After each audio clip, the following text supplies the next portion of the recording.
Israel और Hamas में युद्ध विराम तो हो रहा है, लेकिन इजराइल लेबनान सीमा पर लगातार हिजबुल्लाह के ठिकानों पर हमले कर रहा है और इसके ठिकानों को तबाह कर रहा है। इसके साथ ही पीएम नेतन्याहू ने साफ किया है कि सीज फायर के बाद हमारी जंग खत्म नहीं होगी। ये जंग है और ये जंग अंत तक जारी रहेगी।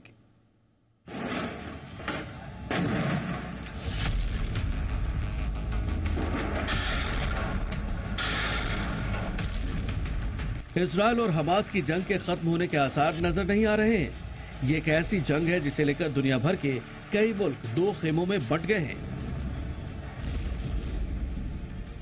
एक वो देश हैं जो हमास को आजादी के पैरोकार मानते हैं और एक वो जो इजराइल के साथ खड़े दिखाई देते हैं।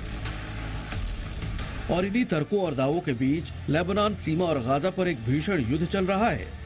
लेबनान सीमा पर हिजबुल्लाह के आतंकी इजराइल के ठिकानों पर हमले कर रहे हैं, तो वहीं इजराइल की सेना भी हिजबुल्लाह के ठिकानों पर ताबड़तोड़ हमले कर रही है।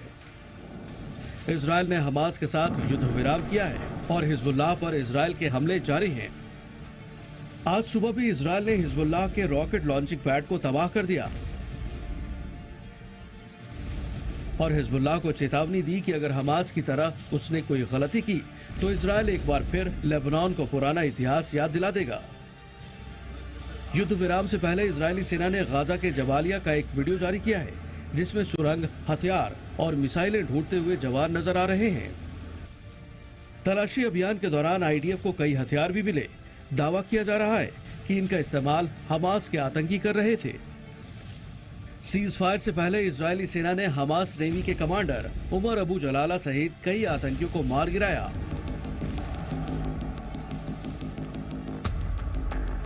आईडीएफ ने यह भी साफ किया कि गाजा पट्टी में आतंकी ढांचा पूरी तरह तबाह कर दिया जाएगा, जिसमें अल-शिफा अस्पताल में मौजूद टनल भी शामिल है। तीनों मोर्चों पर जंग लड़ रहे इजराइल के सामने हमास के साथ साथ हूती, हिजबुल्लाह बड़ी चुनौती हैं, लेकिन इनसे निपटने के लिए इजराइल ने भी पूरी प्लानिंग कर ली है। ईरान समर्थित संगठन हूती के ड्रोन हमले से बचने के लिए इजराइल ने रेड सी में अपनी मिसाइल बोट को तैनात किया है। वहीं दूसरे छोर पर अमेरिका का गोला बारूद से लैस प्लेन और गेराल्ड आर फोर्ड युद्धपोत भी लाल सागर में तैनात है।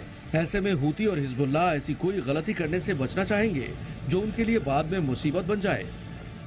लेकिन सवाल ये भी है कि इतना सब होने के बावजूद भी हूती आतंकियों ने लाल सागर से एक जहाज को अगवा कर लिया था, जो इजराइल और उसके समर्थक देशों के लिए चिंता का विषय है। तो वहीं यमन में हूती विद्रोहियों के नियंत्रण वाली राजधानी सना में हजारों लोगों ने फिलिस्तीनियों के समर्थन में प्रदर्शन किया। तस्वीरों में आप देख सकते हैं कि इस प्रदर्शन में कितनी बड़ी संख्या में लोगों ने हिस्सा लिया है। प्रदर्शनकारी इस दौरान हाथों में पोस्टर्स और बंदूक के साथ नजर आए। इस दौरान प्रदर्शनकारियों ने जमकर नारेबाजी की और अमेरिका विरोधी नारे लगाए। युद्ध 4 दिनों के लिए रुका है। दोनों ही तरफ से इस समझौते का पालन करने की सहमति बनी है, लेकिन सवाल अभी भी यही है कि क्या इसका पालन सही तरीके से होगा। सवाल ये भी है कि युद्ध जब दोबारा शुरू होगा तो फिर कितनी बर्बादी होगी और उसके रोकने का रास्ता कैसे निकलेगा। ब्यूरो रिपोर्ट, जी मीडिया।